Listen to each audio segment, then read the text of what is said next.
Good morning everyone. बच्चों, आज हम कर रहे हैं क्लास 11th का 9th chapter sequences and series और एक्सरसाइज हमारे पास 9.2। देखते हैं फर्स्ट क्वेश्चन क्या कह रहा है।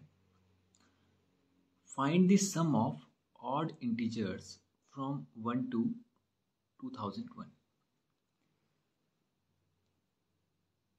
देखिए बच्चों, इस एक्सरसाइज में आपके पास ज्योमेट्रिक प्रोग्रेशन भी है, अर्थमेटिक प्रोग्रेशन भी है। तो अगर हमें सम पूछा गया है तो कौन सा फॉर्मूला लगाएं हम लोग, एपी का या जीपी का।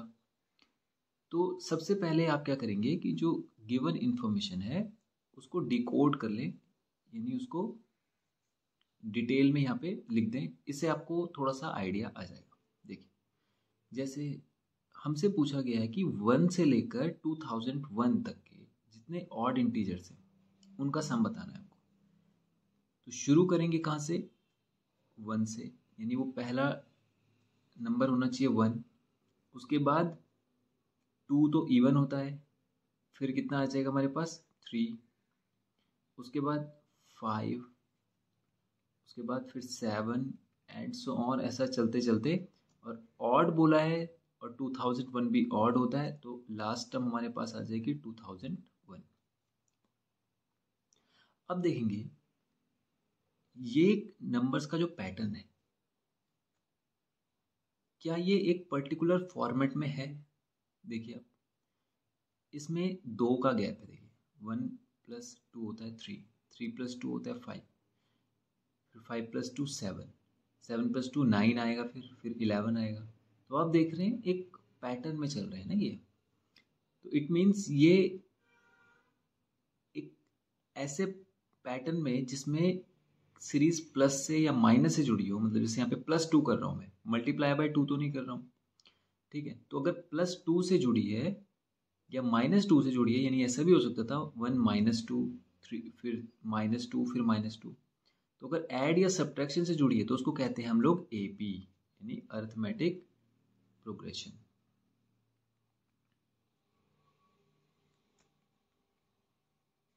याद होगा आपको।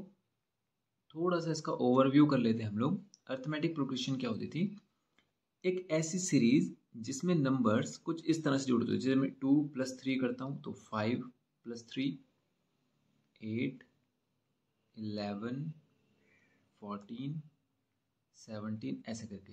याद है आपको, जिसमें हम इसको फर्स्ट टर्म कहते थे, इसको कहते थे हम सेकंड टर्म। तो इसको A2 से रिप्रेजेंट करते थे और इसका फॉर्मूला होता था A + D। कुछ याद आया, 10th क्लास में हम लोगों ने ये पढ़ा था। तो उसी तरह से ये एक सीरीज है जिसमें 3 का गैप है। देखिए आप, ये 3 का गैप है, यानी +3 करने पर ही आ रहा है।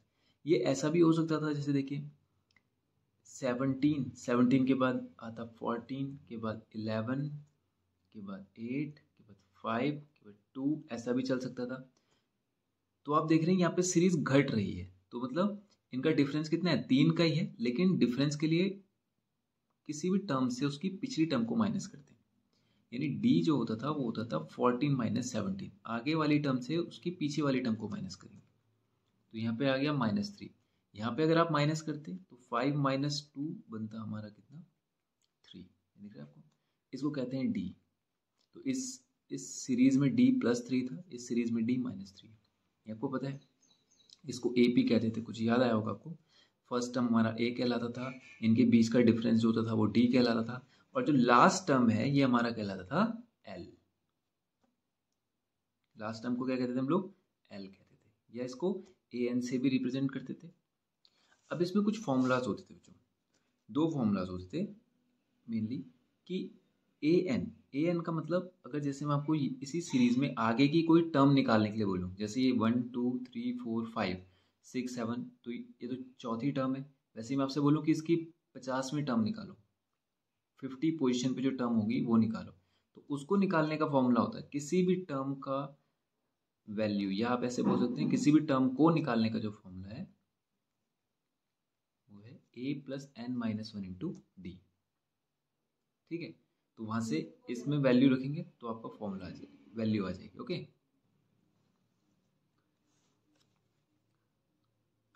यहाँ पे से एग्जाम्पल उठाते हैं, इसको सॉल्व करते हैं इसी सीरीज के लिए। सपोज कीजिए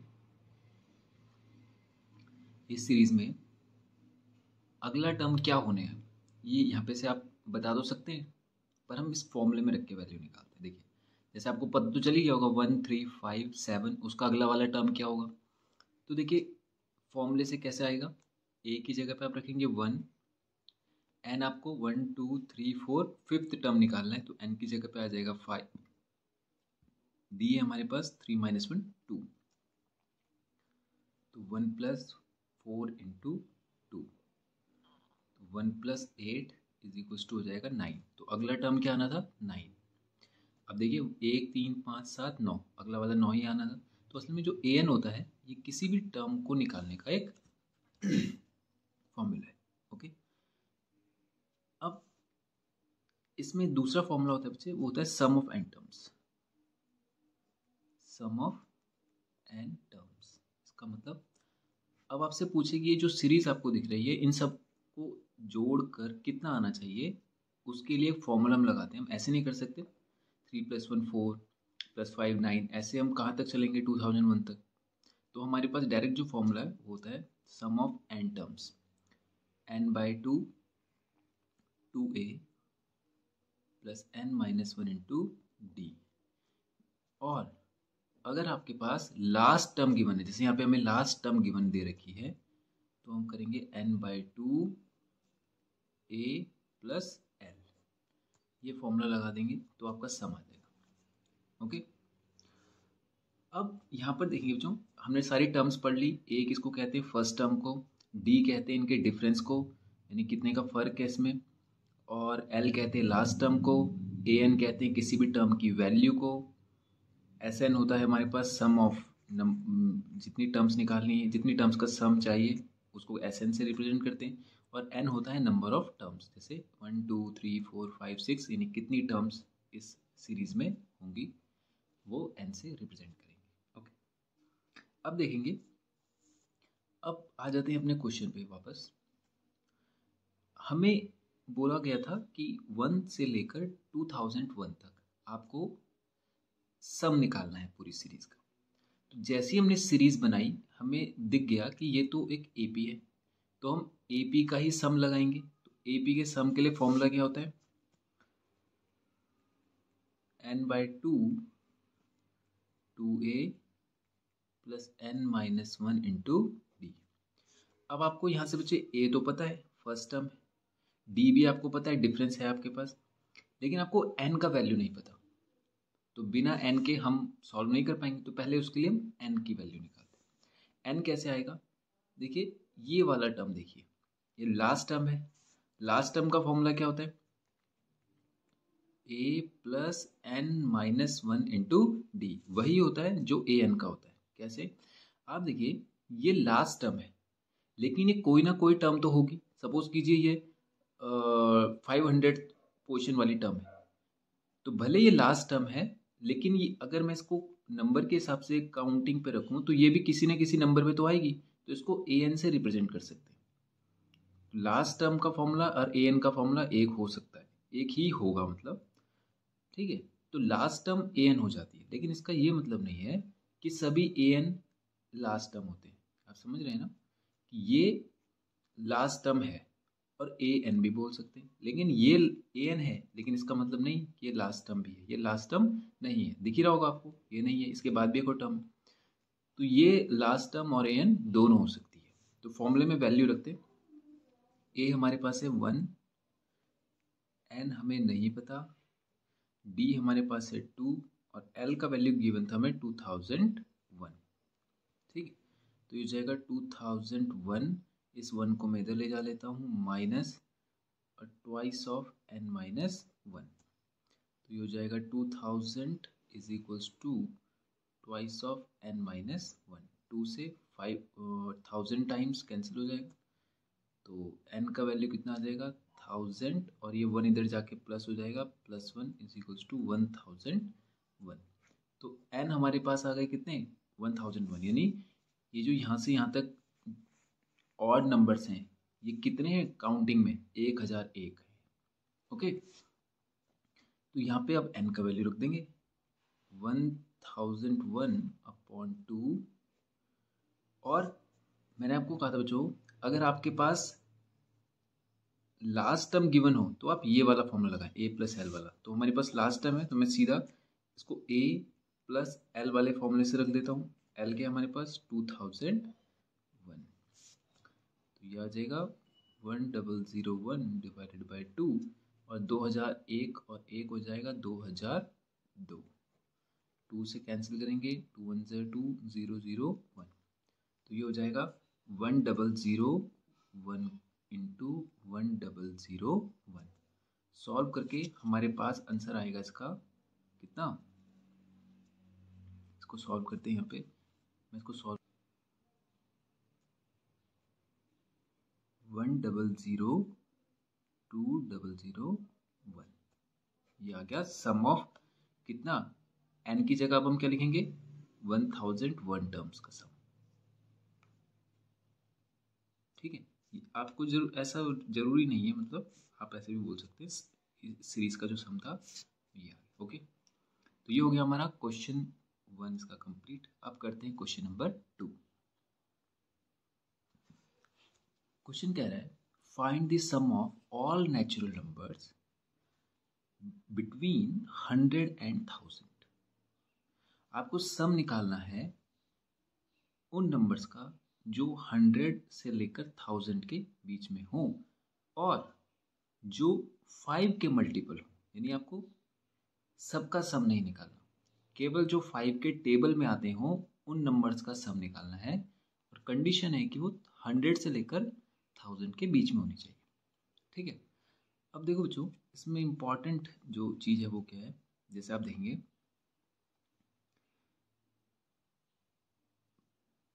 आपको लिमिट दे दी गई है 100 और 1000, ये लिमिट है कि आपको इसके अंदर अंदर रहना है। दूसरी बात इंपॉर्टेंट क्या है, इनको आप इंक्लूड नहीं करेंगे। जब भी आपको किसी क्वेश्चन में बिटवीन टर्म देता है तो उसकी लास्ट लिमिट काउंट नहीं होती है। लिमिट बिटवीन का मतलब होता है बीच वाले नंबर्स, तो मतलब ये इंक्लूड नहीं होंगे। अगर ऐसे बोल रहा अप टू द, यानी यहां तक बोलता तो हम इसको भी इंक्लूड करते, लेकिन उसने बोला है केवल बिटवीन के नंबर्स निकालने। ठीक है, वरना देखिए आप 100 भी 5 का मल्टीपल होता है, ये तो आपको पता होगा ना। 5 के टेबल में कौन कौन से आते हैं नंबर, जिनके लास्ट में 0 और 5 होता है, वो सभी 5 के टेबल में आते हैं। तो मतलब 100 भी 5 के टेबल में आता होगा और 1000 भी आता होगा।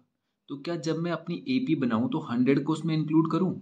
जैसे मैं ये कह रहा हूँ कि 100 के बाद जैसे आप 100 देखिए, 100 डिवाइड होता है 5 से, होता है 20 टाइम्स। फिर दूसरा नंबर आएगा कितना, फिर उसमें 5 ऐड करते जाइए तो 105 आएगा, फिर 110 आएगा, 115 आएगा, 120, फिर लास्ट में 1000 भी आ रहा है। 1000 भी 5 से डिवाइड होता है। तो क्या हम अपनी सीरीज में 100 और 1000 को इन्वॉल्व करें, तो आंसर है नहीं, क्योंकि बिटवीन बोला है तो केवल बीच वाली टर्म्स आएंगी। ओके, तो आपको पता चल गया पहली टर्म जो हमारी बननी है वो क्या बननी है 105, क्योंकि 100 के बाद अगला नंबर कौन सा होता है जो 5 से डिवाइड होता है।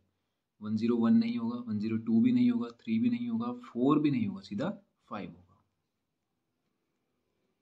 बाद 110, उसके बाद 115 प्लस एंड सो ऑन। और 1000 से जस्ट पहले का नंबर क्या होगा, 1000 भी डिवाइड होता है तो आप चाहे तो -5 कर दीजिए, तो ये आ जाएगा 995। तो लास्ट टर्म हमारे पास क्या होगी 995। ठीक है, अब सम निकालना है आपको, तो सम का फॉर्मूला क्या होता है n/2। मैंने आपको बोला था लास्ट टर्म गिवन है तो क्या लगाएंगे फॉर्मूला a प्लस एल, लेकिन आपके पास n नहीं है तो पहले n निकालेंगे। वो कहाँ से आएगा, लास्ट टर्म से। लास्ट टर्म का फॉर्मूला क्या होता है a plus n minus 1 into D. Last term की वैल्यू है 995, a हमारे पास है 105 प्लस n माइनस 1 और d हमारे पास है 5। d आपको दिख रहा होगा, दोनों में फर्क कितने का है 5 का। ये इधर चला जाएगा 995 माइनस 105 कितना हो जाएगा 5 minus 5 0, 9 minus 0 9, 8 90 equals to 5 n minus 1। 5 से 5 1 जा 5, रिमाइंडर 3, 5 7 जा 35, 4 5 8 जा 40। तो ये हो जाएगा 178 is equals to n minus 1। तो 178 n का वैल्यू आ गया हमारे पास 179। यहाँ पे रख देंगे अब इसको 179 अपॉन 2, ए हमारे पास है 105 और एल है हमारे पास 995। ओके, कितना हो जाएगा 179 अपॉन 2 और 5 प्लस 5 10, यानी ये 5 इधर 995 और 5 कितना हो गया 1000 और 1000 में 100 और ऐड करोगे कितना हो जाएगा 1100। ठीक है, अब आप क्या करेंगे 2 से इसको डिवाइड कर देंगे, 2 5 सा 10 बचेगा एक और बार 10, 2 5 अगेन 10, 0 550। 179 मल्टीप्लाई बाय 550, इसको मल्टीप्लाई कर लेता हूँ मैं 98450, ये आ जाएगा इसका सम। ओके, तो ये हो गया हमारा क्वेश्चन नंबर 2 भी कंप्लीट। अब नेक्स्ट क्वेश्चन करेंगे बच्चों हम लोग नेक्स्ट वीडियो में। Thank you.